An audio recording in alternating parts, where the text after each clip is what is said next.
Good afternoon, Chairman. Magalang nabati ni Oscar sa ama ni Arya. Nabalitaan kong pumunta rito kanina ang iyong ama. Ayos ka lang ba? Napatingin si Michael sa pisngi ng binata na bahagyang namumula. Ayos lang po ako, salamat. Tumikim siya matapos makapagsalita, lalo nang mapatingin naman ang Ginoo sa kalat na nasa lamesa. Hindi pa kasi naitapon ang pinagkainan nila ni Juliet. Ngumiti si Michael sa binata upang hindi ito makaramdam ng pagkailang sa kanya. Nahanap mo na ba ang babaeng pinangakuan mo? Opo, matapat niyang tugon sa Ginoo. Ayaw niya magsinungaling dito lalo na at tinuturing siyang parang anak. Masaya ako para sa'yo. Kamusta naman ang tinatayo mong negosyo? Pag-iiba niya sa paksa. Sa sunod na linggo po ang final sign of agreement po namin ng aking kasosyo. Tugon niya sa Ginoo.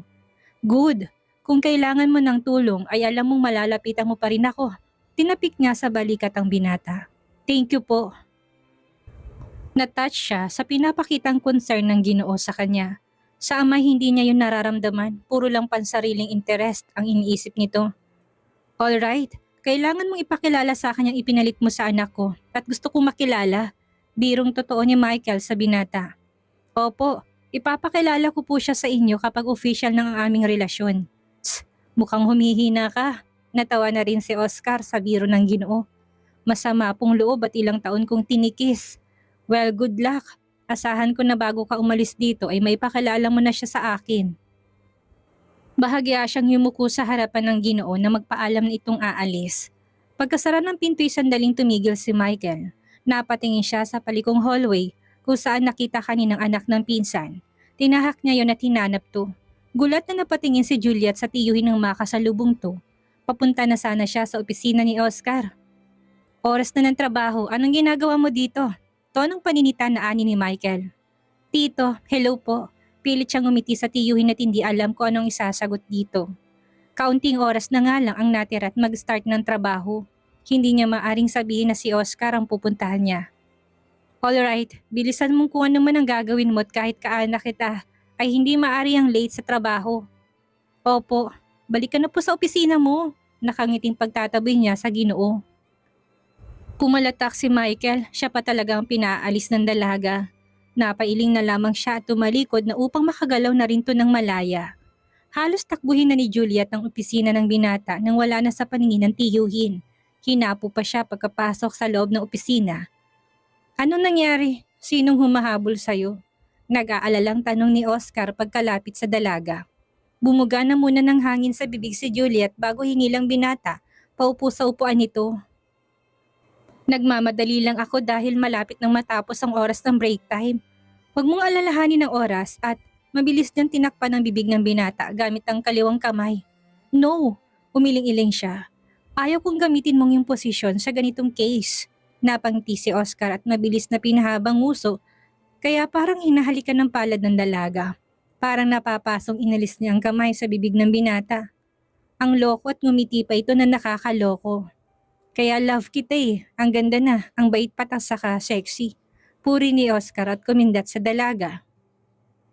Umaktong kinikilabutan si Juliet na parang natatakot at ang weird ng tingin sa binata. Pero ang totoo ay kinikilig siya at ang lakas ng kabog ng dibdib niya. Hindi niya akalaing may tinatagong ganitong ugali ang binata. Bulero, inirapan niya ang binata at pinigilan ng mapangiti. Tuloy mong pag-a-apply nitong cold compress sa pangamot, kailangan ko nang umalis. Ibinigay niya ang hawak dito at nagmamadaling umalis na. Hindi na niya pinigilan pang dalaga.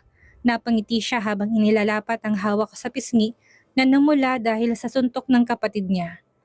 Hindi siya nakonsensyang nasaktan niya ang ama kanina. Ngayon kaya na niyang ipagamot ng abuela ay hindi na siya nito kayang takutin para lang mapasunod sa gusto. Bago pa makapasok si Juliet sa kanilang area ay sumalubong sa kanya si Cynthia. Galit na naman ito at inurasan siya. Trabaho ba talagang iniintindi mo rito o lalaki? Mariing naglapat ang mga labi ni Juliet at ipinapahiya na naman siya ni Cynthia. Sa lakas ng boses nito ay dinig hanggang kabilang area ang tinig nito. Nagmamadaling lumapit sa kanila si Justin, pero sinanyasan niyang huwag mangialam. Ano? Hindi ka makasagot at totoo? Malakas pa rin ang boses niya at sa ganito man lang ay makaganti kay Juliet. Lahat na nakakarinig ay napatingin na sa kanila. Pwede bang hinaan mong boses mo at wala tayo sa palengke?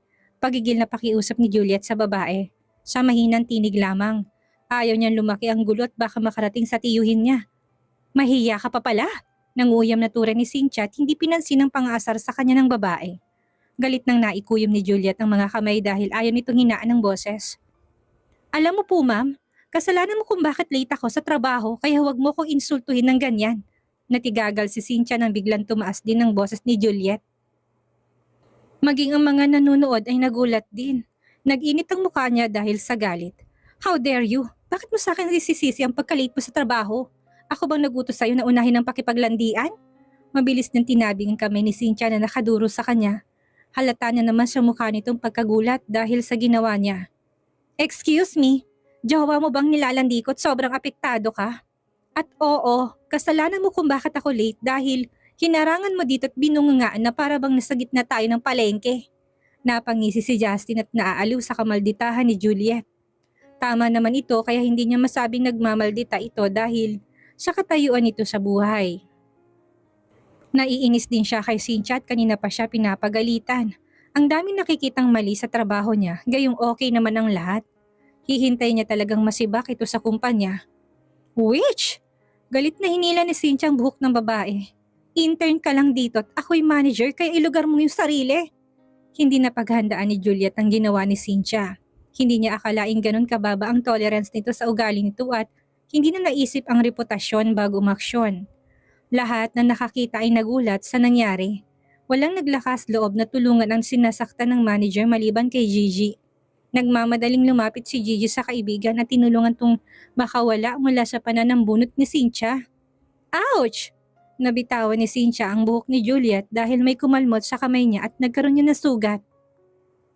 Hindi papayag si Cynthia na buhok niya lang ang nagulo. Napaka-unprofessional na rin naman ng babae. Dadagdagan na niya. Galit na sinugod niya ito at sinampal sa mukha. Bumuka ang bibig ng lahat at manghang nakatitig kay Juliet. Lahat ay napahanga sa tapang nito at nagawang gumanti. Humarang na si Justin sa pagitan ng dalawa. Nang tangkang gaganti rin sa pananampal si Cynthia. Ma'am, tama na po. Mas nakakabuting sa opisina na kayo mag-usap at nakakaistorbo na sa trabaho ng lahat. Si Rosa ay lumapit kay Cynthia at pinakitang hindi ito nag-iisa. Sobrang napahiya na si Cynthia sa nangyari. Namula rin ang mukha niya dahil sa galit. Hindi siya makakapayag na pati sa trabaho ay hindi siya kikilalanin ni Juliet bilang nakakataas dito. A witch! Sisiguraduhin kong hindi ka makakagraduate. Dahil sa ginawa mong ito, hindi bagay sa'yo maging manager. Bukod sa hindi ka marunong makisama ay unprofessional pa. Angil niya kay Cynthia habang inaayos ang nagulong buhok. Mabuti na lang at nabitawan agad nito ang buhok niya kaya hindi siya gaanong nasaktan. Hayop ka! Pagsisisihan mo tong ginawa mong hampas lupa ka! Halos maiyak na si Cynthia dahil sa galit. Gusto pa sana niyang maganti sa babae, ngunit biglang may lumapit sa kanila. Miss Cynthia, pinatatawag kayo ng general manager. Nakilala ni Juliet ang assistant ni Oscar. Ang bilis nakarating dito ang nangyayari at mabuting hindi ito nagpakita sa gitna ng kaguluhan. Mukhang nawala na kasi sa sarili si Cynthia at gusto na lang makapamamahiya. Dalhin din niyang babae niya sa opisina. Galit na turo ni Cynthia kay Juliet. Hindi mo na ako kailangang hawakan upang sumama. Iniwas ni Juliet ang braso sa lalaking sumunod sa utos ni Cynthia. Naku, dapat hindi na siya lumaban. Intern lang siya pero ang lakas ng loob na lalabanan ang manager. Sayang ang pag-aaral niya kapag hindi nakapasa. Dahil sa nangyaring ito, ani ng isang empleyado habang sinusundan ng tingin sina Juliet at Cynthia. Napaismid na lang si Juliet sa narinig. Sumama si Justin at pinatawag din ito pagpasok nila sa loob ng opisina ni Oscar. Parang ang malas ng opisina ng binata. Kanina lang ay may gulo din doon dahil sa pamilya nito.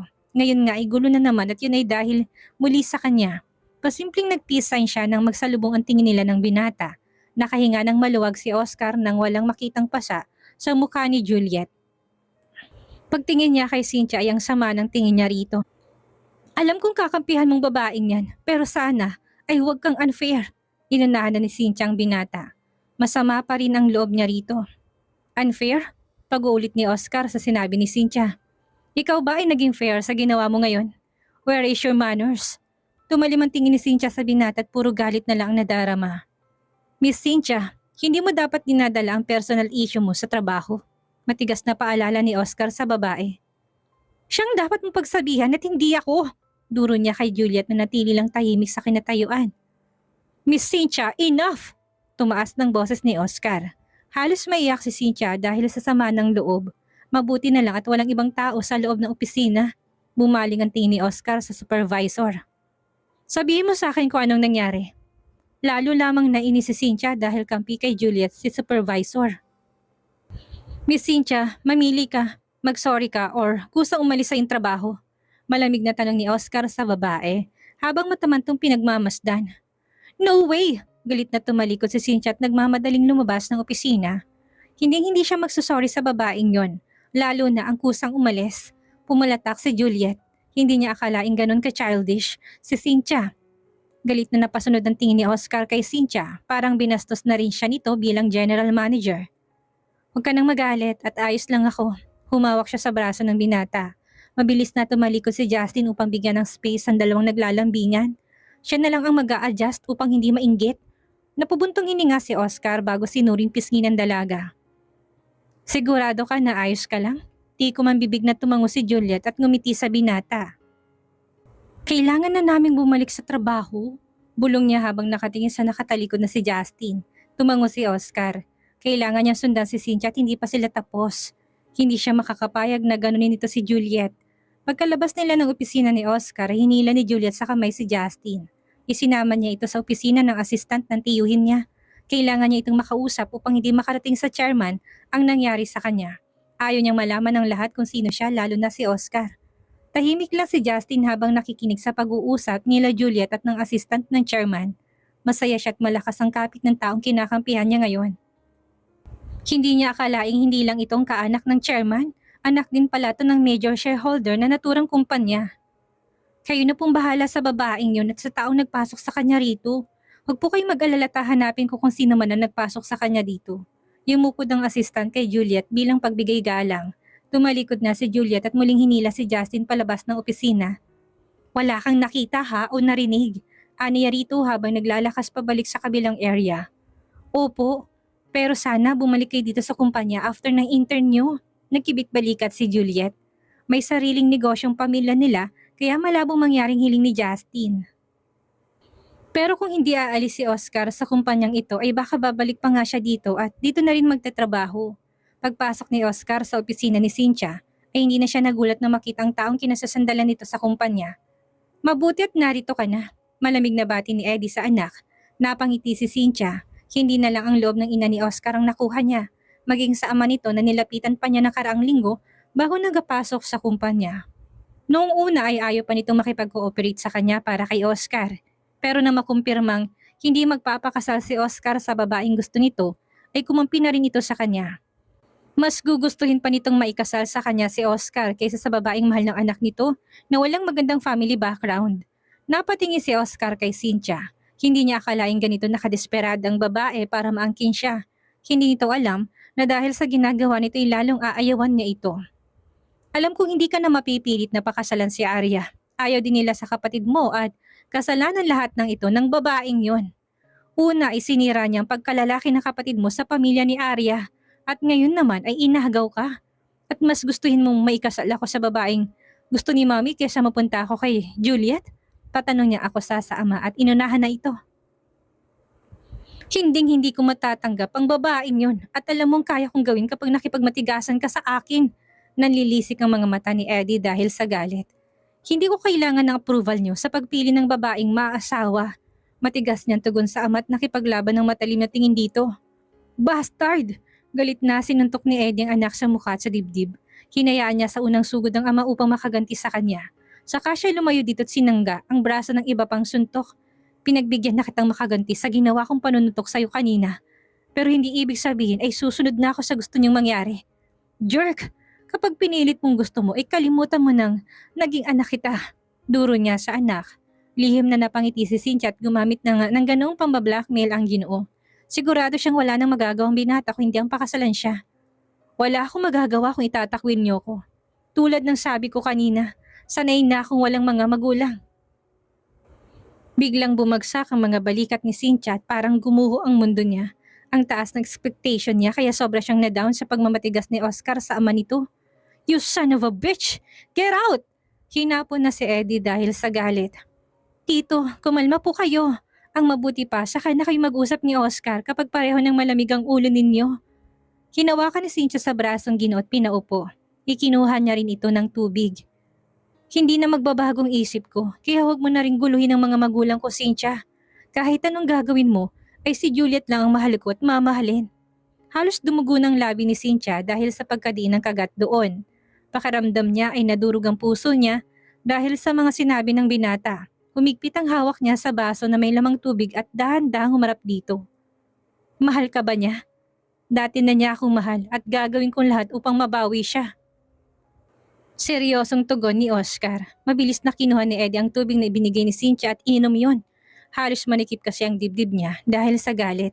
Pagkatapos uminom at maraha siyang tumayo. Hindi kita madala sa ganitong usapan. Pwes, huwag mo kong sisisihin sa maaring mangyari sa babaeng yon. Naikuyom ni Oscar ang mga kamay at lumaban ng natalim na tingin sa ama. Ito ang isa sa dahilan kung bakit ayaw niyang malimpa sa buhay niya noon si Juliet. Itong isa sa kinatatakutan niya para sa dalaga, ang gawa ng masama ng kanyang ama. Pero ngayong nasa paligid lang siya ni Juliet, buwang loob niyang ipaglaban ang pagmamahal niya sa dalaga. Mr. Eddie, may problema ba dito? Biglang umayos sa pagkakatayo si Eddie na makilalang assistant ni Michael. Bakit po kayo naririto? Nabalitaan kong nangyari at hindi magandang ginawa ng taong iyang pinasok mo dito sa kumpanya. Nahihiyang nagyuko ng ulo si Cynthia at siya ang tinutukoy ng Ginoo.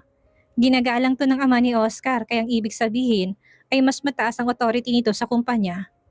Pinagsabihan ko na po siya at hindi na mauulit, ani Eddie. Kailangan pa rin niya ang dalaga kaya hindi dapat umaalis sa kumpanya. Napatingin ang assistant kay Oscar at tinintay ang opinyon nito. Kung gusto niya pong manatili sa kumpanyang ito ay dapat niyang ayusin ang relasyon sa mga empleyadong nasasakupan niya. Ang tanging nasabi ni Oscar, napabuntong hininga ang assistant. Ang utos sa kanya huwag din munang alisin sa kumpanya ang salarin. Pero kailangan niyang turuan ng leksyon ng babae. Kung mahal mong iyong trabaho, humingi ka ng tawad sa taong nabuli mo. Hindi makapaniwalang napatitig si Cynthia sa assistant. Umiling siya habang naghayag na nakabukas ang bibig. Hindi siya magpapakumbaba sa harapan ni Juliet kahit ano pang mangyari. Sinamaan ng tingin ni Eddie ang dalaga ng mabasang nasa isipan nito.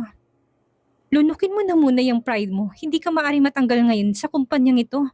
Bulong ni Eddie kay Cynthia. Mariing naglapat ang mga labi nito at kumuyom ang mga kamao. Ayaw rin naman niya mapatalsik sa trabaho at mas malaking kahihiyan iyon. Kapag natanggal siya, ay tsak na malalaman ng lahat na hindi siya ang tunay na anak ng chairman. Isang malaking lunok ng sariling laway ang ginawa niya bago sumang-ayon sa assistant. Sumama si Oscar sa pagpunta ni Cynthia sa department nila Juliet kasamang assistant ng chairman. Napatingin ng lahat sa pinto na magkasunod na pumasok ang mga taong may mataas na posisyon sa kumpanya. Kasunod noon ay natuon ang tingin nila kay Cynthia na halos namumula na ang pisngi. Sino si Miss Juliet? Tawag ng assistant sa pangalan ng dalaga. Mabilis na tumayo si Juliet at lumapit sa Ginoo. Napangisi si Rosa, mukhang dobleng kahihiyan ang aabuti ni Juliet ngayon dahil sa ginawang pagsagot-sagot nito kanina sa kanilang manager. Lagot, mukhang bibigyan siya ng leksyon dahil sa ginawang paglaban kay manager Cynthia. Naibulalas ni isang babaeng malapit lang sa pwesto ni Juliet. Sumang-ayon ng iba pang mga naroroon lalo ng mga nayayabangan kay Juliet. Initian ni Juliet si Rosa na magsalubong ang tingin nila at nababasa niyang laman ng isipan nito. Miss Juliet, on behalf of Mr. Chairman, ako po ay malugod na humihingi ng paumanhin sa inyo sa kung ano man ang ginawa ng inyong manager kanina na pambubuli. Umawang ang labi ng mga naroroon at hindi inaasahang marinig ang ganoon mula sa assistant ng chairman sa naturang kumpanya. Na kayo kung humingi din ng tawad si Cynthia sa mga naroon bago kay Juliet. Pagpasensyahan mo nang nagawa ko kanina. Nadala lamang ako sa galit at selos kaya nagawa ko makapagbitaw ng hindi magandang salita kanina. Pinigilan ni Juliet ang mapangiti at halos lumubog na sa kahihiyan si Cynthia. Wala pong problema sa akin pero sana ay hindi na maulit itong nangyari. Lalo na sa isang tulad ko na minamaliit dahil intern lamang. Salamat. Maiksing tugon ni Cynthia at mabilis na iniwas ang tingin kay Juliet.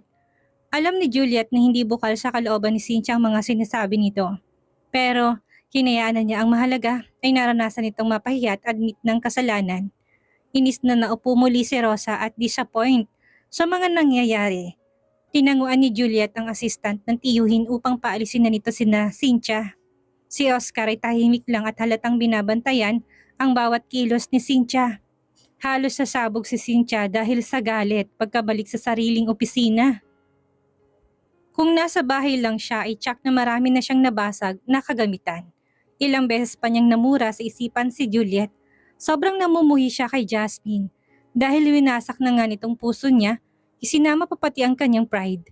Hayop ka! May araw ka rin at sisiguraduhin kung luluhod ka sa harapan ko pagdating ng tamang araw. Nanlilisik ang mga matang ani ni Cynthia. Matutulungan kita sa bagay na yan.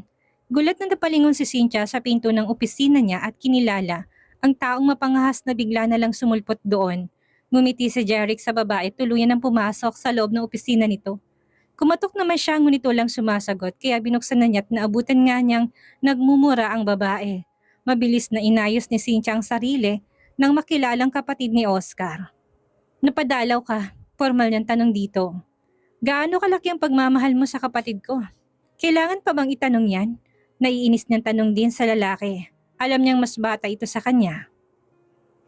Sobrang nasasaktan na siya sa mga nangyayari at alam niyang alam yun ng lalaki pero nagawa pa siyang tanungin. Napangisi si Jeric at hindi naawa sa babae. Alam kong hindi ka basta susuko at yan ang nagustuhan sa'yo ni Daddy. Napabuga ng hangin sa bibig si Cynthia at pabagsak na naupo sa swivel chair. Kusa na ring umupo sa bakanting upuan si Jeric kahit na hindi niya inimbitahan. Ano ang naisip mo upang sa akin magpakasal si Oscar? Mamili ka lang sa dalawa. Ang sirain na pagkababae at pagkatao niya or mawala siya sa mundong ito. Hindi ako kriminal. Matigas niyang tugon kay Jeric. Hindi ikaw mismong gagawa. Makipagtulungan ka lang upang maisakatuparan ng lahat. Pangungumbinsi ni Jeric. Wala akong kilalang taong maaring bayaran upang magawa yung nasa isip mo. Napangisin muli si Jeric. Lalo siyang humanga sa pagiging prangka ng babae. Inilatag niyang plano at kung kailan dapat gawin. Bakit hindi mo kaibiganin na muna ang lalaking may gusto sa kanya ngayon? Tsak na magiging kakampi mo siya upang makuha din si Juliet. Sandaling napaisip si Cynthia at naalalang lalaking kasama ni Juliet noon sa isang restaurant. Ako nang bahala sa iba pa. Kailangan lang natin mapapunta sa isang lugar kung saan natin isiset up ang babaeng yan. Dugtong pa ni Jeric. Napangiti si Cynthia at may naalala. Pumayag na siya at may naisip na kung paano masirang pagkababae ni Juliet at pandirihan ni Oscar. Maaga pa lang ay naroon na si Ken sa parking area ng kumpanya nila Arya. Ilang araw niya na rin hindi nasusundo si Juliet dahil may iba siyang pinagkakabalahan. Hi! Nangunot ang noon ni Ken nang bumati sa kanyang babaeng dumaan sa harapan niya kanina at bumalik pa talaga para lang batiin siya. Pinakatitigan niya ito at inalala kung saan unang nakita. Sorry nga pala sa una nating kita doon sa restaurant. Nanatili lang tahimik si Ken at nanunurin tingin sa babae. Naalala na niya ito. Ito ang babaeng nanlait sa kanila noon ni Juliet. Ang ganda ng ngiti nito sa kanya kaya duda siya sa kailangan nito sa kanya. Huwag ka nang magalit sa akin dahil maaari ako makatulong sa iyo para masiguro mong sa'yo lang si Juliet. Napangisi si Ken at pinamulsang mga kamay sa suot na pantalon. Anong kailangan mo? Lalo na pangiti si Cynthia nang makita naging interesado na sa pakikipag-usap sa kanyang binata. Gaano mo kamahal si Juliet? Higit pa sa buhay ko. Mukhang naawang tinignan ni Cynthia ang binata. Alam kong pareho lang tayo nagmamahal ngayon ng tapat, ngunit hindi kayang suklian kaya dapat lang na magtulungan tayo upang makuha ang taong mahal natin. Mahal ako ni Juliet, kaya wala akong dapat na gawin pa upang maagaw siya. Formal niyang sagot sa babae. Napaismit si Cynthia at lumapit pa ng husto sa binata. Niloloko at ginagamit ka lang din ni Juliet. Hindi ka niya mahal at nagkamabutihan na sila ngayon ni Oscar. Nagdilim ang aura ng mukha ni Ken sa narinig. Totoong nagagalit siya hindi dahil sa selos. Hindi maaring bumigay ang pinsan ng ganoon kadali lang sa lalaking yon. Napangisi lalo si Cynthia nang makitang reaksyon sa mukha ng binata. Sure na siya na hindi nito basta bibitawan si Juliet at ito ang pagkakataong magagamit niyang lalaki. Paano mo nasabing nagkakamabutihan na sila ni Oscar? Malamig na tanong ni Ken sa babae. May ipinakitang larawan si Cynthia sa lalaki. Kuha yun nang pumasok si Cynthia sa opisina ni Oscar at magkausap din. Magkasama silang kumain sa loob ng opisina ni Oscar kanina. Ano sa tingin mong mangyayari kung magkasamang dalawa sa isang silid? Isa pa ay napunta rin si Juliet sa bahay nila Oscar at doon siya natulog kagabi. Naikuyog ni Ken ng kamao. Kung kaharap niya lang si Oscar ay nasuntok na niya ito. Hindi pala ito nagbibiro nung nakaraan. Kung paano nito makuhang muli ang pinsan niya. Ginagamit nga nitong abuela upang mapalapit ng gusto sa dalaga.